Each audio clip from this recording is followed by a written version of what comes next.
Welcome to Real Talk Episode 8. I am Brian Rose, and this is London Real Studios. I'm chilling here with my dog Winston, but there's nobody in the guest chair because this is our live Q&A session where I answer your questions on Twitter, Facebook, and YouTube. It's been a pretty crazy week since I spoke to you last time where we had our first guest, Brad Burton, the Tony Robbins of the North. UK's #1 business motivational speaker. I had a crazy rapid fire chat with Brad that you can check out on the Academy or on YouTube. So that was a great break from the Q&A, but a lot of people wanted me to get back to answering your questions and do a little bit more of the fireside chat action. So I'm back. The holiday season is here, and I love the holidays. I love the cheer going on, the carols. But to be honest, I said this to Mariana last night, I love the fact that I'm not thinking about how the weather's bad, or I'm not thinking about, I can't wait for this year to be over, because that's what I used to think about in banking. I was just like, I would take vacation as soon as possible, and I would like go to Brazil or something, and sometimes I would leave on like the 10th because I wanted to get out of there so much. And with London Real, like, we are packing it in this week. We've got 3 shows this week. We've got another show next week on the 22nd. We are about to launch our Business Accelerator program. It's just mental around here, and that's the way we like it. You know, we just love staying busy and doing what we love. So, you know, it's interesting. Last week, I walked by my old firm, ICAP PLC, and it was their charity their charity day, where they give all the proceeds for one day to charity, and you dress up as costumes, and it's a well-known, famous day around the world and in London. And our CEO, Michael Spencer, always has royalty there. The prince and princess, or Duke and Duchess of Cambridge, I think they showed up, a lot of famous stars. And I remember being there on the phones. You know, Daniel Craig was there, and I met all these crazy people. And it's funny, I walked by there and it was great to see what they were doing, but I wouldn't trade a 10th of what I have here for that old life back in the city. And you could pay me 10 times as much or 100 times as much, which is probably what I was making then. And it wouldn't matter because I love what I'm doing here, and I couldn't imagine a life where I'm not being creative and meeting all these fantastic people. It's been a crazy week here at the studios. If you're an Academy member, you've been watching us live, but we've just had a who's who walking through this studio, and it's just been so enlightening for me and just so much fun. But my whole week started off with not being able to sleep on Saturday night, and that's because I was up late thinking who would win the featherweight belt for the Ultimate Fighting Championship, and this is Conor McGregor, the outspoken Irishman who was fighting in Las Vegas against Jose Aldo, who was undefeated in 10 years, held the belt for 5 years. And Conor had just spent the week with Ido Portal. And Ido is a movement expert that I've had the pleasure of filming 3 different episodes with Ido, and I've got to know him really quite well. I think we're slowly becoming friends, and I really love everything that Ido's all about. I spent 2 days with him at one of his moving experiences, and he's the real deal, and I know that, and he's changed the way I move. A lot of you have seen some of my posts on Instagram where I'm doing backhand walkovers, ring muscle ups, parallel bar work. All of that got ignited in my brain after I spent 2 days with Ido. So I wasn't surprised when Conor just, embraced everything about the experience with Ido. I know he had been watching his training for a long time, but they met in Dublin a few months ago, and then they trained out in Los Angeles, and it was crazy watching the UFC embedded videos because Ido was in every video, and he was hanging out at the house with them, lighting candles on fire and trying to punch them out, and Conor was kicking them out. They were doing balancing acts on handrails in Los Angeles, and Conor went through an entire pre-fight workout routine, which usually involves punching things and kicking things, but instead he was doing lizard walks with Ido. And so it couldn't have been any bigger, and I couldn't have been more excited to watch Ido get kind of world recognition for all the work he's done. And I'm just so excited to see where he goes from here, but I know it's going to be up, and I know Ido always stays true to his message. So super excited for that. You might have seen us leak a short clip of Ido talking about training with McGregor, because we shot something we're calling a moving conversation with Ido, and that was myself and Ido walking through London, through the parks, through the war memorials, by Buckingham Palace while we spoke. And I figured it was the best way to get a great conversation out of Ido, to get him moving and not have him sat here in this chair in this studio. And it turned out to be one of the greatest ideas we've ever had. And we have, I believe, the best conversation Ido's ever had when you want to know how the man thinks. And so we're putting that together. That'll be ready in about a week and a half. But it's absolutely fantastic, and it's going to be absolutely incredible. So if you're watching this on YouTube, if you hit the subscribe button, then you'll get notified as soon as we publish that. But I'm super excited, and just super excited to hear more about what's going on. I wrote a blog post today about Conor and Ido and the new face of fighting, the new face of mixed martial arts, because of a new way of thinking about movement. And it's just fascinating to watch. So that's super exciting. Of course, I woke up Sunday morning and saw that Conor had knocked out the reigning champion in 13 seconds. And then Conor proceeded to run the news conference like he was the president of the UFC. So I was just so happy. Like, what can I say? So that's how my week started. And then on Monday, I got to spend time with Commander Chris Hadfield, who is a Canadian astronaut that spent 166 days in space, including filming a music video in space. And that was a cover of Space Oddity by David Bowie. And he literally filmed it while he was in space running the space station. So incredible. He has a book called An Astronaut's Guide to Life on Earth, where he talks about the lessons he learned as an astronaut here on Earth. And one of them is this mantra of prepare for failure. You know, I get a lot of people in here that are, people that try to teach you how to live your life, and they say prepare for success. But, Chris says prepare for failure. And so it's a great way to live your life, because if you prepare for failure, you can actually be super creative. So love that. Love spending time with him. People asked me, what was it like to actually speak with Chris? We've had a few questions down here below, and I'll get to them. But it's like, picture yourself being around a man that you know can handle anything.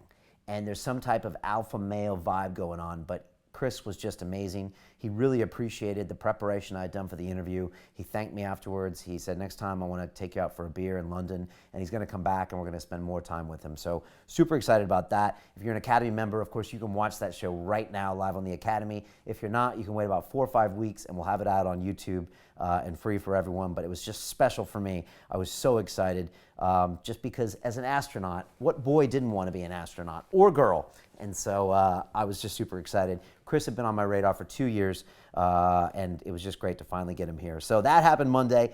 Then yesterday, I had the UFC fighter and commentator Dan Hardy in the show. Dan was our guest 2.5 years ago, where he dropped in this studio and was so honest about his experiences with ayahuasca, psychedelics, about his transition from being a fighter to he didn't know what was next. He had a heart condition that prevented him from fighting in the UFC, and he was just transitioning into trying to be a UFC commentator. So Dan was in a really strong place, and to be honest, I changed my game because of Dan Hardy. And what we did is I set the studio up, I hired a DOP to come in to light the studio, and we had a single camera for each person in the studio, and it was just a whole nother production level that I decided that we would invest in for Dan. And because of Dan, we kept that level of production, and it probably had something to do with us making this beautiful studio here and continuing to up our production level. So I'm always grateful for Dan as well. That episode's been watched, I think, different pieces of it 300,000 or 400,000 times, and he got stopped last night on the way here on the tube, and someone said, hey, I loved your episode on London Real. So I'm just always so excited when we can allow other people to get to know someone really well. So awesome to see Dan. He's at a great level right now. He's embracing commentating. Europe and the UK, they love him as a commentator. He does the interviews after in the cage. He breaks down fights in an analytic way that I've never seen done by any UFC commentator in America. So super excited for Dan, and he's going back to Peru to do another ayahuasca ceremony in February after the big show for UFC in February here at the O2 Arena. So talk about a man that's so grounded and so awesome. great energy. He just spent 4 weeks on a boat yachting from London to Rio de Janeiro. A harrowing experience, very difficult, and a great way to destroy your ego without the psychedelics. And so Dan's always learning. I learned so much being around these people, and I hope you do too. Again, that episode is live to watch right now if you're an Academy member. If not, I think it's coming out in January. So there you go. Just wrapping up here with some guests, and then I'm going to get to your questions. We've got Nick Davis here on Friday, who's the man who took the Murdoch empire to court over the phone hacking scandal, and he brokered the relationship between the Guardian newspaper and WikiLeaks. He's going to break it down to us and talk about what really changed and what didn't change, and how corporates had a lot of power over politicians and how maybe they still do. So fascinated to talk to him about that. And that's it. We are sending out invitations today to people to join us for the Business Accelerator program. So excited about this. It's a private mentorship to take your idea and turn it into a product. We're going to run this over the first 8 weeks of next year. Talk about a New Year's resolution. Boom. This is how to do it. We kick off the course on January 5th, so you'll be getting emails as we speak, I think tonight, to either accept you or not. We had over 200 people apply for this course. We were blown away by the interest, and the plan is to run it again in April. So don't worry if you didn't get in. If you still want to squeeze in, send me a Hail Mary email and say, Brian, I got to be there, and I'll see what we can do. But we're pretty much closed for now. But thank you so much for the interest. I'm so excited. I'm excited by the coursework. I'm excited by what we're going to teach. And I'm really excited to do some private mentoring and really get in people's face, Dan Pena style, and make you accountable to get things done. Because that's what I like doing. I like seeing results, and anyone who's worked with me knows that I don't take no for an answer or maybe or excuses. So I'm excited to get my inner Pena on for that. So that's happening, and that's it. Otherwise, we're staying busy here. There'll be no real talk for the next 2 weeks because I got to let Winston have some time off. Of course, I'll be here. Maybe I'll just film alone here in the studio, but no, it's all good. So let's get to your questions. This is Real Talk, where I just answer what you want to know, and I love doing it. So we're going to rattle through these, and then I'm going to end this right at the 30-minute mark like we did with Brad Burton. Again, I love this new format. Let me know if you like it, what more you would want. We're going to put a guest in the chair once every few weeks. So let's go to your questions. Ben Faulkner, Academy member, said, Brian, what inspired you the most about the episode with Chris Hadfield, and did you watch the launch of the latest mission to the International Space Station? Ben, so many things inspired me about Chris, and yes, he was talking about the English guy that was going up to the space station. I don't remember his name right now because he's always supportive of all the other astronauts. So yeah, I didn't watch it, but I'm staying abreast of what's happening.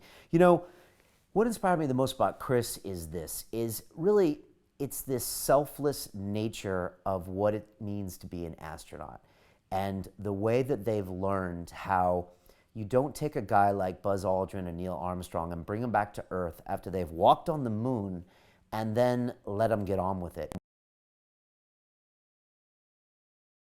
World socially. And so that's one thing that really impressed me about NASA is that when you get back, you are then told to reintegrate with the rest of the community, and then you're no longer a superstar, and your job is to support future missions.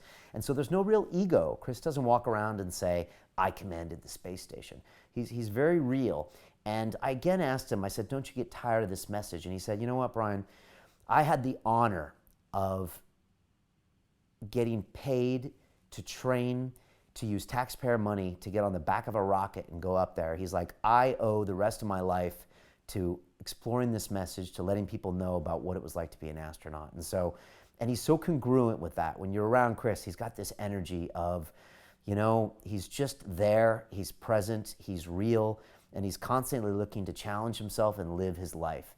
And he sat on the very edge of this chair. He was like this, and I asked him a question, and he was like,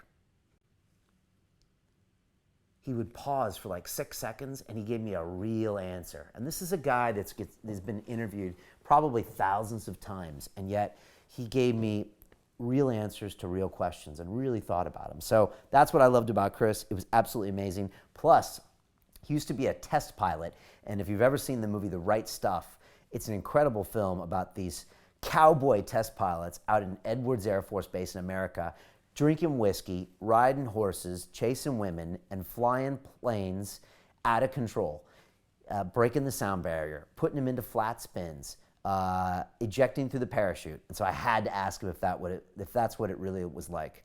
And you know what he told me? Well, you'll have to see the episode. But yeah, that's what it was like. So there you go. That's Chris Hadfield. Huge fan. I can't wait to see him again when he comes back. We'll sit him down for like 2 hours next time. Moving on. Mike LaRock, my man. Mike, I love Mike. He's an early adopter, one of the first guys to join the Academy. Canadian dude. Love Mike. Great business guy, great mind, great energy. He says, great work with Chris in the past few days. What do you do to personally unwind after a few days like that?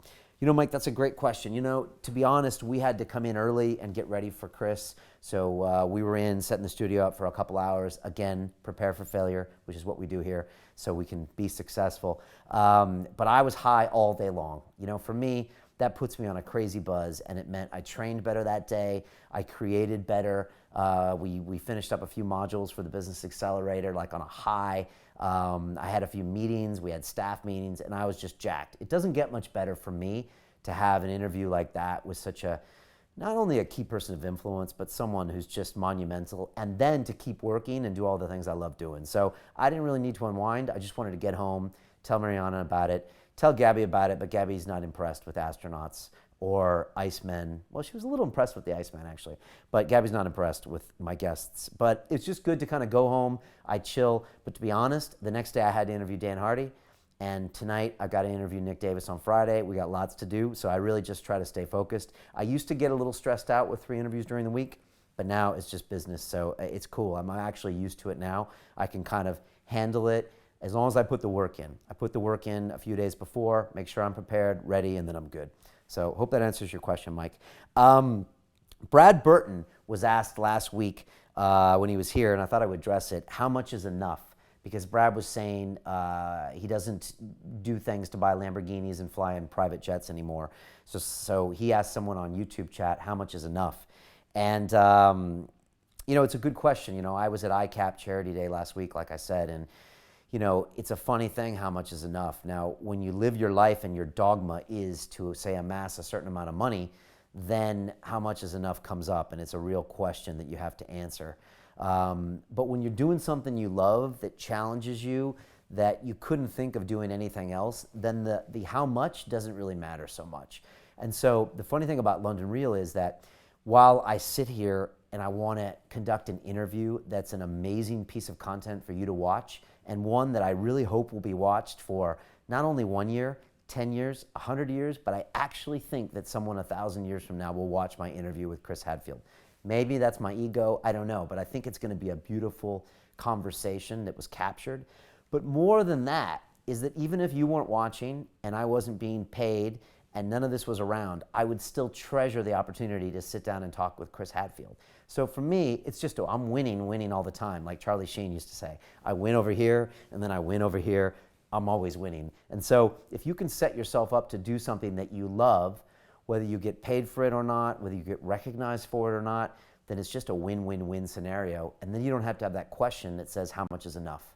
So that's real talk there, dropping a little science on you there, but that's just a great way. And no, not every interaction is going to be like that. Training takes hard work. There's things in life you have to do that are hard. But if you're not enjoying 2/3 of your day, you're doing something wrong, or you're doing it for the wrong reasons, because it doesn't have to be that hard. So I'll leave that with you. Hope that answers that question. Adam Mark Williams says, Brian, do you ever prep the guests on questions or give them an outline, or do you just put them on the spot? Great question, Adam. You know, I treasure the fact that we have organic interviews in here. But about a year ago, I was always keep my ear to the ground, and I always watch what the competition's doing. I always look at other interview shows. I'm always watching other interviewers, complimenting them, learning what I can. And so we started sending a pre-interview form where I asked the guests if there's any experiences they want to share, if there's some moments in their life where they had a realization. And it gives me a little bit more information that I might not get from doing my own research. And sometimes there's a gem in there. And sometimes the guest wants to talk about something that you don't know they want to talk about. And so when I had Marianne Williamson on, who was the lady that made Oprah Winfrey cry, that's enough really for her obituary, I think. And we've already taped that episode, so of course you can watch that on the Academy. But she throw out a nugget that then I can use in the interview and we can have an amazing conversation. So I do prep them a little bit to get a little extra information, but I don't let them know the questions I'm going to ask. So that keeps it fresh because I never want it to be like rigorous because I think you can see that too. And then they would be bored as well. So I keep it fresh, but I also try not to throw them a crazy curveball. But I try to ask the hard questions that I have to ask. And I remember when I had Roger Gracie on here, the jiu-jitsu black belt, who's just a legend in the jiu-jitsu community, probably the greatest ever practitioner, well, currently in the world in Brazilian jiu-jitsu gi. I mean, he's amazing, just absolutely amazing. I've rolled with him, I've trained with him, incredible. And I had to ask him about his losses I forgot the organization, Extreme Cage Fighting or something. And I had to point blank say, how did you deal with that loss? Do you feel bad about that loss? And it was hard at the time to ask him and put him on the spot. But at the end of the day, you have to ask those questions. So I'm much more comfortable now. And I think a lot of times people want you to ask the hard questions to give them a chance to respond. So, and I learned that from George Galloway when he was here, is that I felt he wanted me to dig in a little bit. And I think some guests really appreciate you pushing them a little hard, you know, to show you how they can react. And I think people like that too. So always ask the hard questions. And I do that in person as well. I always say things that are a little hard and inappropriate to my good friends when I see them, because I think if you really love someone, you call them on their bullshit. And you're like, okay, all right, that's cool, dude. So why aren't you getting your act together? You told me 3 months ago that you were gonna build a YouTube channel and you haven't. So either don't tell me garbage or get your stuff done. Or you've been complaining about your girlfriend for 2 years. Why don't you either do something or stop complaining about her? Little things like that. I think it's good to be real when you're around your friends. So hope that answers your question, Adam. Got a few others. We're rolling here, rolling strong. James Black, our very own James Black, folk singer. He's got tracks on SoundCloud. I just posted one of his tracks today on Twitter, which was his ballad about the terrorist attacks in Paris. It's an amazing piece of work. Watch it. Big fan of James Black. He said, Brian, how do you train at home or on the road? Great question. And I've got a special like secret nugget for you that I think I'm going to put actually on LR Fit inside the academy as well. And it's a really simple trick. You never have an excuse not to train except in your brain. So for me, there's always a reason to train. It's funny, I was actually up in Scotland for Dan Pena's birthday, and Mariana forgot to pack my trainers. So all I had were cowboy boots, and I went out to train one morning, and I went out in my cowboy boots and my shorts. And you really can't run in cowboy boots, but I was gonna try anyways. And then I realized I always carry an MP3 track with me of Bas Rutten. If you don't know who Bas Rutten is, YouTube him now. He is perhaps one of the greatest MMA fighters of all time, but he came 15 years ago. So you would have never heard him. He had a UFC fight back in the day, which was incredible. But Bas made his bones at an organization called Pancrase in Tokyo. And he was a Dutchman fighting in Pancrase back in the day. And you got to watch these fights because these guys had like knee-high boots on, Speedos. They look like superheroes in the ring. And it had some funny rules, like if you hold the ropes, then like you get like a... you can stop a submission, but it was still real fighting. You couldn't punch with your fists, so they did palm strikes, but Bas Rutten hits hard. And Bas is amazing, and he has this 7-round shadowboxing workout that I do whenever I'm on holiday, and it absolutely kicks my butt. And like I said, it's 27 minutes long, 3 rounds, 1 minute rest, but it's not really a rest. And there's a boxing one and an MMA one. And I know, James Black, you're thinking, Brian, I don't box. It doesn't matter. All you have to do is go through the motions. So a 1 is a jab, a 1-2 is a jab cross, a 3 is a jab cross hook, and a 4 is a jab cross hook upper. And in between that, if you're on the MMA one, he says sprawl, which basically means put your chest to the floor and then get back up. It is a workout. If it's not enough, I do burpees in between rounds. And this will absolutely exhaust you. By round 5, you want to call your mama. By round 6, you want to stop. But if you don't, you get the big payout after round 7, and it's amazing. So keep that track with you at all times on your phone. Worst case, go 2 or 3 rounds, but you'll get an amazing workout. And when Bas Rutten tells you to do something, I always do it because Bas is just such a badass. I could never even think that he would ever know that I would stop one of his workouts. So I've never, ever stopped, even if I was going to pass out, throw up, whatever. So that's it. Bas Rutten. I think you can download the tracks or it's on YouTube. It's called All Around Fighting Technique, or 2 minutes or 3 minute boxing rounds technique. So there you go. All right, rounding the bend here. We got 3 questions left. Doing great on timing. I'm getting used to these things. Episode 8. Chris Guerin says, Brian, how do you personally deal with conflicting messages from guests?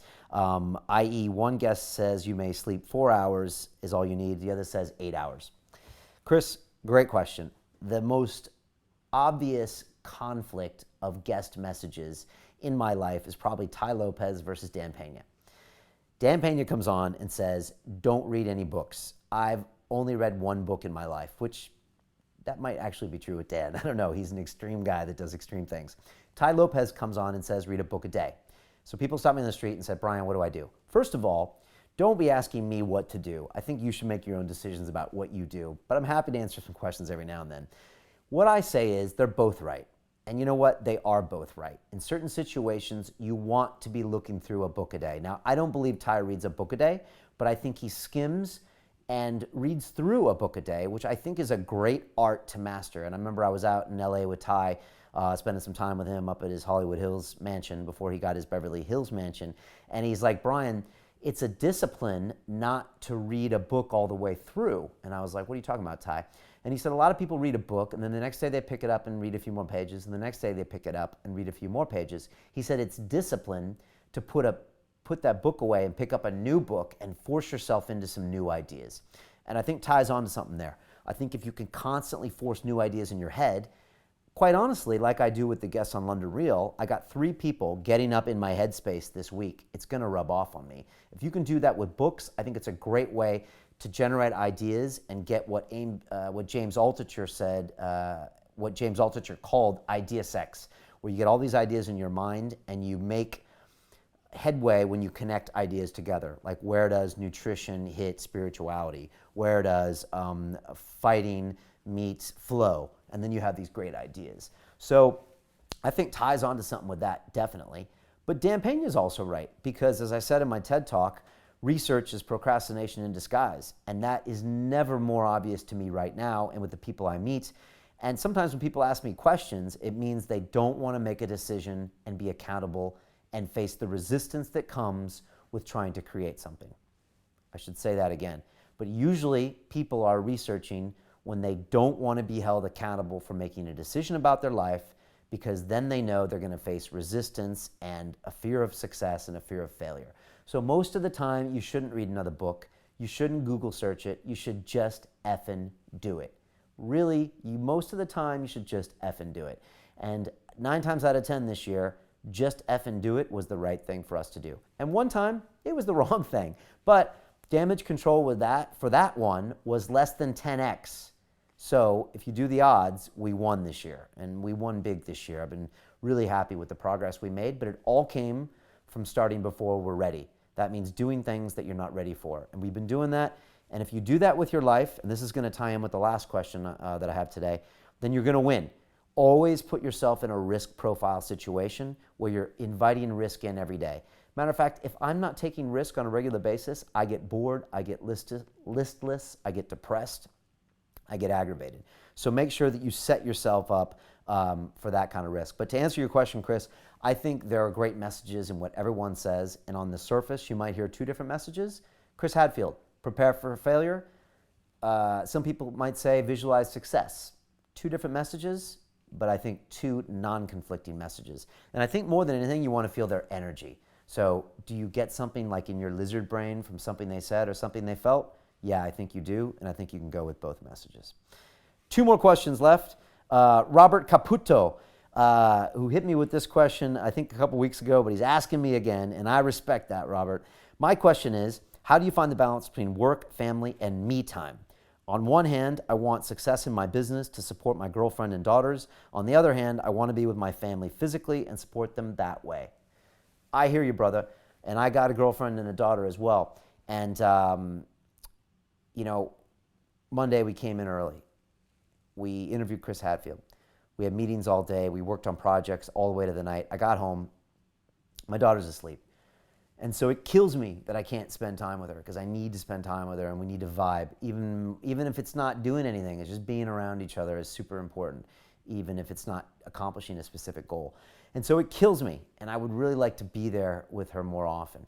And it kills me not to spend more times on other things, or to catch up with friends, or to respond to that email or 2 that people that need a little bit of help or a little bit of encouragement. But I have to 80-20 the priorities, and you have to make choices. And that's the thing. It's not a work-life balance, it's a work-life decision. And it's always going to be hard. And as long as you value your time and you have valuable things to do, this is always going to be a conflict. But this is a high quality problem, because I used to be in a point in my life where I didn't value my time because maybe I didn't love myself, and I didn't have a lot of awesome things to do. So that puts you in a situation where you get depressed and you get, you just get apathetic about life. So these are high quality things. Set yourself up with an amazing plethora and abundance of cool things to do, awesome people to hang out with, great projects to work on, like a KPI has. And then also set yourself up with being around all of these possibly different people, family, friends, and then you're gonna have to walk the line. Just like Johnny Cash said, you gotta walk that line and you gotta make decisions. And you're not always gonna get it right, and sometimes you're gonna focus too much on work for a while, and then you're gonna spend some time over the holidays with your family and really get some quality time with them. And then you're gonna get sick of them and you're gonna wanna go back to work. And then you're gonna get sick of work and you wanna go back to them. And that's just the way it goes, and that's the way the cookie crumbles. So check your life out, but I think both are important, including spending time with friends as well. So look, watch this space. I think I'm doing a pretty good job now, but you'll find out when you won't, because something will break. Your business will break, your wife will leave you, your kid won't know your name anymore, your friends will be like, you suck, and then you know you're gonna have to adjust. Hopefully you can see that beforehand, and that's why it's good to go see the Mushroom Gods every now and then, because they'll let you know before you find out that you're not managing your life correctly. So there you go. Last question. John Robinson says, hey Brian, in light of Commander Hadfield's talk, that's the astronaut, and Tim's trip to the ISS, I was reading about the relentless practice and simulations astronauts do so they know what the real event is supposed to look like. The simulations develop a sense of familiarity, and the checklists take away the doubt. He said, how can this be applied to business? Say if you're raising venture capital or creating a startup. As Jeffrey Moore says, you can't jump a chasm in 2 steps. Is it possible to simulate before going live? John, this is a great question. A really good question. I've thought a lot about this before I answer it. You know, it's not possible to really simulate a lot of things until you go live. It's not possible to simulate that pitch in front of a VC when everything is on the line, when you've watched every episode on London Real of Oren and Clough and you practice your pitch. It's hard to really simulate that adrenaline dump. It's hard to simulate when you get that first $1 million in seed funding and then you wake up the next day and say, oh my God, now I have to spend this intelligently and let my investors know in 6 months why I haven't grown it at 25% on the year. That's a big uh-oh moment. I can't really prepare for what it's like to actually sit down with Commander Hadfield in the chair. So, you know, I would say you can't prepare for that stuff. What you can do is this. You can constantly be in the frame where you're putting yourself at risk into scary situations and doing things that you don't want to do. Putting yourself uncomfortable or in uncomfortable places and really going to where the fear is, to go back to my often quoted TED Talk line.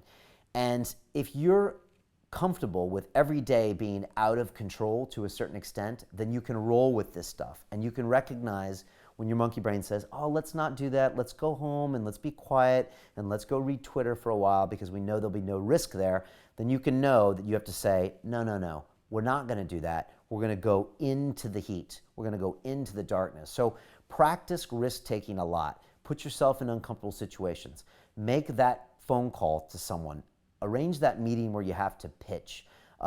Go do something that's risky and scary all the time, and it'll just get you used to those situations. It actually conditions your monkey brain. And it's something that Chris Hadfield did as an astronaut and a test pilot. Put yourself in those tough situations. Physically do it, mentally do it, and see how you react. I like to stress myself physically. I've been taking cold showers thanks to Wim Hof, the Iceman. I like to stress myself out with kettlebell workouts, push it harder than I think I can go.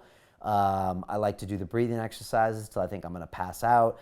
I like doing all that stuff. So just constantly put yourself out there, and I think you'll get used to it, to where you'll know this is no different than the time I went skydiving, to the time I had to interview Neil deGrasse Tyson and I couldn't screw it up. Once you do that enough times, you just get used to being at risk, and really nothing's gonna faze you at that point. So I hope that helps you out there. The last part of John Robinson's question is, He says, when expectations are high, disappointment can follow. When expectations are set low, things can become uninteresting and mundane. Again, I think that's just a way of overthinking life. I think you want to go do something that you're passionate about, that's something you get reward of, whether or not you get paid or you get recognized for it. If you do that, the things that will happen to you in a beneficial way will, and if they don't, who cares? Because you're having a great time. So I'm going to leave you on that note. I hope that was a lot of fun. I hope it was super informative. This has been Real Talk episode 8. We will not be here for the next couple weeks for Christmas, New Year's, Hanukkah if you celebrate it, Kwanzaa. I'm not even sure all the holidays. But please take a break from your work, from your training routine for something. We're going to be semi-shutting down here at London Real Studios for I think like a week, semi-shutting down, because I think it's important for you to take some time off so when you come back you can re-look at your work, re-look at your habits, and refocus on what's going on with your life. I've got a live call on January 4th for any people that are signing up new to the Academy to go over your New Year's resolutions. I think New Year's resolutions are important. I don't think they're corny. I think it's a great way to look at your life. I think you should redo your affirmations for the year. I'm going to be redoing mine. And make sure you have an affirmation for every single goal. If you want to know more about that, I've got a webinar on goal setting on the Academy. And that's it. If you haven't visited London Real Academy, it's incredible. We've got a focus group here on January 15th at the studio. There'll be 30 people here. We got bulletproof swag bags. We got people coming up. You get a pin here, like the one on my chest, that says you're an Academy member. So join. It's just a no-brainer. The Academy is an incredible place. We've got amazing coursework, Dan Pena live at the Ritz, so many things going on. So check it out. It just delivers so much value. It's not even funny. I don't even know why I even have to talk about it anymore because it's such an amazing product. So come check us out there. This is Real Talk. I'm Brian Rose. Love each other. Love yourself. I'm out of here.